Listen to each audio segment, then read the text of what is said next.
y hemos visto resultados muy buenos con nanopartículas por sí solas, ¿no? Pero ahorita todavía faltan estudios, ¿no?, como para poderlo asegurar, pero por lo pronto son una muy buena alternativa, ¿no? Y todavía más económicas y con mayores ventajas que presentan los antibióticos en animales, ¿no?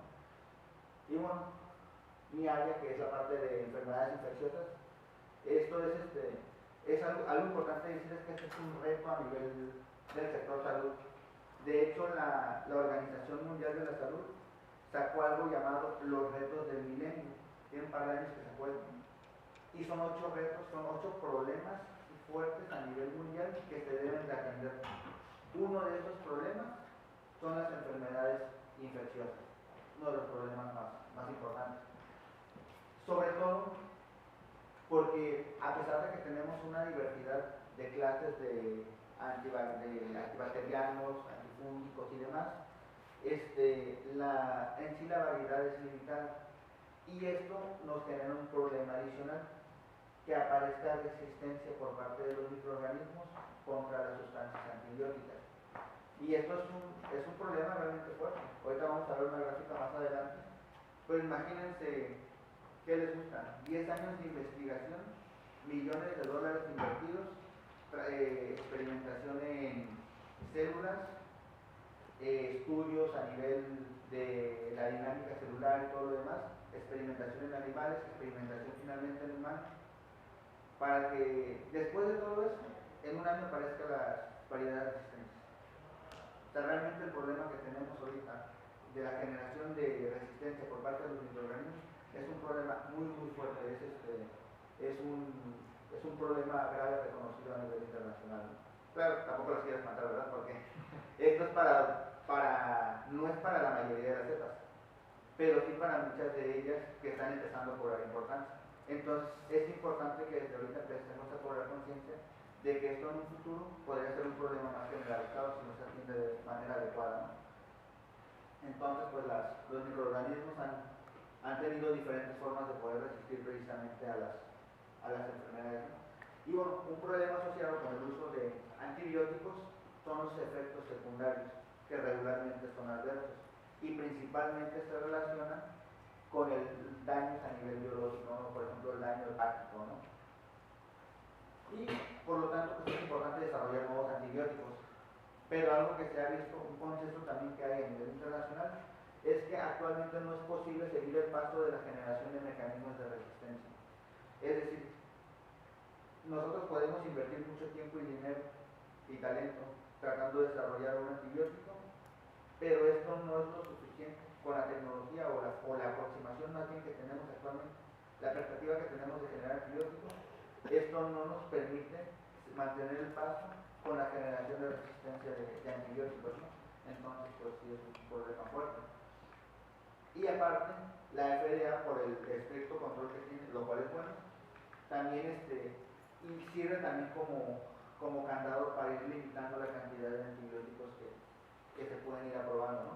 Por ejemplo, esta es la cantidad de antibióticos que se aprueban y cuántos están aprobados por año, ¿no?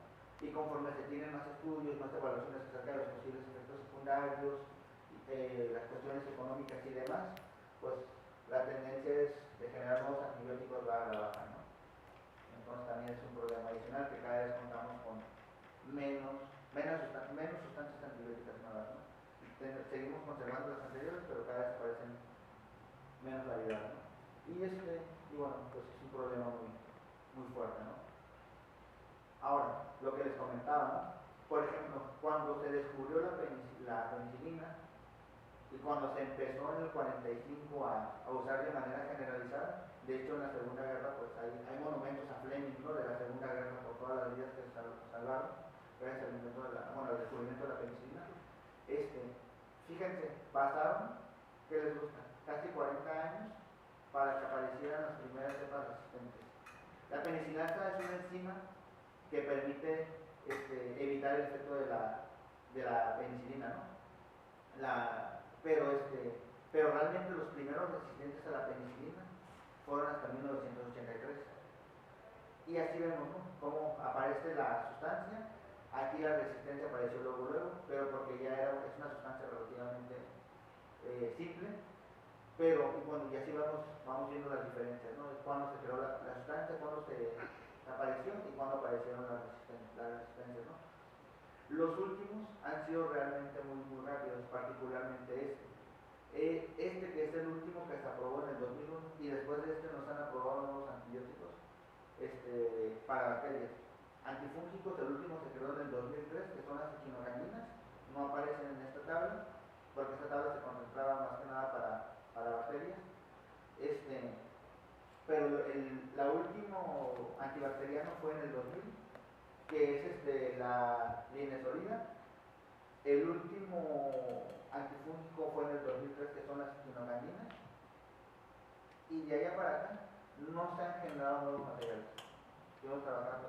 Y lo que es peor, por ejemplo, en el caso de las echinocaninas, tienen 10 años que fueron creadas y son particularmente buenas contra infecciones de cándida. Ustedes voy a hablar un poquito más de eso, ¿no? O sea, es un antifúngico.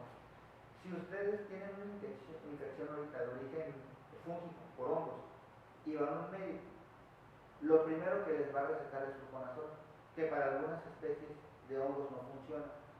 Si ustedes les piden, no, ¿sabes qué? Recétame echinocaninas, porque no son tan tóxicas y funcionan más rápido. 8, 7 de cada 10 médicos se van a crear equino, ¿qué? ¿Qué es eso? Tienen 10 años que se crearon, 10 años de disponibilidad a nivel comercial y la mayoría de los médicos no las conocen, que es un problema también. ¿Sí? ¿Cómo se llama? Equinocaninas. La equinocanina es la clase, pero tiene diferentes variedades, por ejemplo, como las cascofunquinas. Las cascofunquinas es un grupo dentro de las equinocaninas. Y entonces vemos que sí, el desarrollo de los antibióticos contra la adquisición de resistencia sí es un problema, ¿no? Y básicamente nosotros lo que estamos usando son nanopartículas de plata contra microorganismos patógenos, enfatizando bacterias y hongos, aunque también hay trabajos de esos con virus, ¿no? Hay una falta de conocimiento generalizado, que es algo que estamos tratando de subsanar. No se conocen realmente los mecanismos de acción, que es algo que también estamos tratando de explicar. Sabemos que hay una tasa diferencial de daños, es decir, que el daño en la célula es directamente dado por la concentración de nanopartículas, lo cual es obvio, puede parecer obvio, pero vamos a tener que demostrar, pero también que el daño va a depender de la complejidad de la célula. Si nosotros utilizamos la misma concentración para una bacteria, para un hongo y para una célula humana, esa misma concentración puede ser letal para la bacteria, dañina, muy dañina para el hongo, sin necesidad de que lo maten, pero puede ser poco tóxica para una célula humana, lo cual nos empieza a dar ventaja, que con ciertas concentraciones pudiéramos estar acabando con microorganismos patógenos sin dañar necesariamente células humanas, ¿no? Y por ejemplo, un ejemplo de un grupo de trabajo que están trabajando precisamente también con nanopartículas. Las de ellos son más grandes, ellos son nanopartículas de cerca de 50 nanómetros, los que estamos nosotros son más pequeños todavía. Y algo que se está buscando también es la interacción de efectos. Casi todos los grupos que están trabajando con hongos y la mayoría de los que trabajan con bacterias se enfocan a los efectos, lo que está muy bien, porque de primera instancia podemos saber si algo va a funcionar o no va a funcionar, si vale la pena seguir investigando.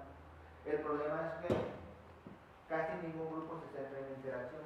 Entonces, al momento de tratar de explicar qué es lo que está pasando con la célula, y eso lo vemos en los artículos, así como que todo el mundo le da la vuelta, ¿no? Como, hay que explicarlo, ¿no? Como que no vemos nada, ¿no? Entonces, pues es un problema fuerte, ¿no? Sobre todo a la hora de querer pensar en una aplicación a nivel comercial, ¿no? Y bueno, y todo esto tiene una serie de ventajas y desventajas que de esto puede dar una plática entera, no acabaría, ¿no? Sobre todo por la cuestión ecológica, la cuestión del manejo, la cuestión de los diferentes efectos que pueden tener en diferentes organismos y demás, ¿no? Y bueno, como les comentaba, hay una necesidad de crear nuevas clases antibióticas, particularmente antifúngicas y de tratamientos.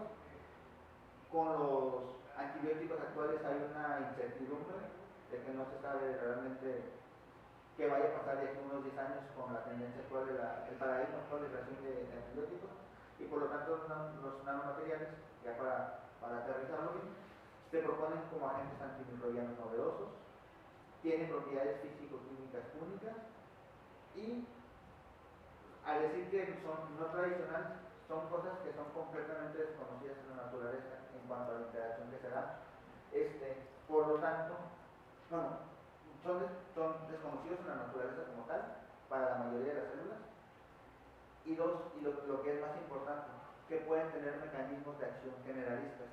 Es decir, la mayoría de las sustancias antibióticas trabajan asociadas a un receptor específico de la célula. Se modifica el receptor y la sustancia antibiótica no va a funcionar. Se modifica la sustancia antibiótica y puede que no trabaje con ese mismo receptor. Es una interacción muy íntima la que se da. Se cree, y varios estamos en esa idea, que los nanomateriales tienen mecanismos de acción generalistas. Por eso funcionan con cualquier tipo de estructura biológica, desde un virus, que aunque no están vivos, son estructuras biológicas, hasta células humanas, ¿no? Es decir, porque no están asociados a un receptor único, tienen diferentes mecanismos de estar interactuando. Y por lo tanto, pueden sobrepasar los mecanismos de resistencia contra antibióticos. Y por lo tanto, podría ser muy difícil que un microorganismo pudiera generar un mecanismo de resistencia, porque la resistencia se asocia a los receptores. Si tienes algo, por ejemplo, ustedes tienen una puerta y tienen una con su cerradura, ¿no? Ustedes llegan con una llave y la abren. Pues ya la abren. Pero ¿qué tal que si ustedes, en lo que se descuidaron, alguien les cambió la chapa? Esa llave no sirve. Pero ustedes pueden ir por un cerrajero, les hace una llave nueva, que trate de abrir la que estaba ahí y la puede abrir, ¿no? Y eso puede seguir. Si les ponen 4 o 5 cerraduras, se va a hacer cada vez más complejo el tratar de determinar algo que pueda estar abriendo todas. Pero ¿qué tal que si alguien llega con una motosierra para querer abrir esa puerta de madera? No importa cuántas cerraduras tenga, la motosierra la abre porque la abre, ¿no? Más o menos es lo que creemos que está pasando con los nanomateriales. No importa qué tan rápido pueden estar evolucionando o modificando los mecanismos de los receptores de las células. Las nanopartículas puede que estén degradando a la propia membrana y a la propia pared celular. Por lo tanto, no importa cómo se modifique, de todos modos la va a seguir destruyendo, ¿no? Y es algo que también hemos estado viendo en la parte experimental. Y eso no es como un poco peligroso que también ataquen otras células o algo que no quieres que pase. De hecho, una de las ventajas y las desventajas es que atacan prácticamente a cualquier célula, incluyendo células humanas. Lo que hemos visto es que el efecto tóxico es concentración dependiente.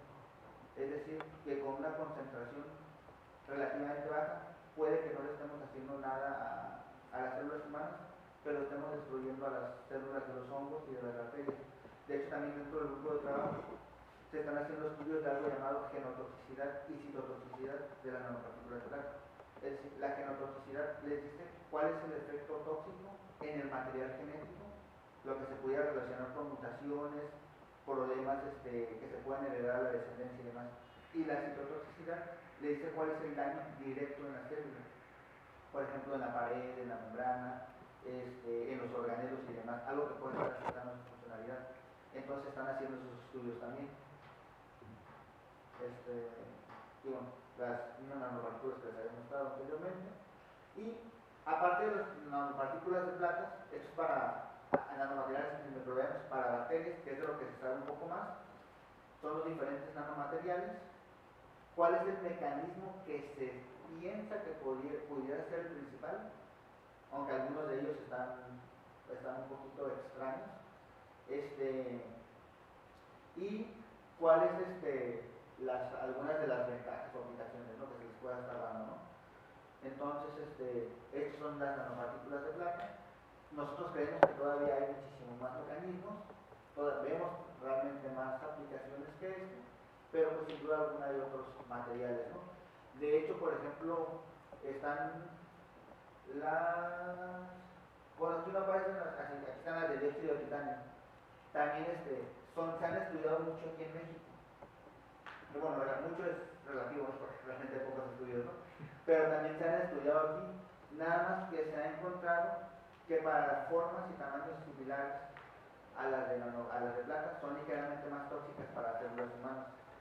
Pero igual pueden importar más estudios, ¿no?, con diferentes formas, diferentes tamaños, diferentes sustancias que las estén protegiendo, que funcionalizan las nanopartículas, ¿no?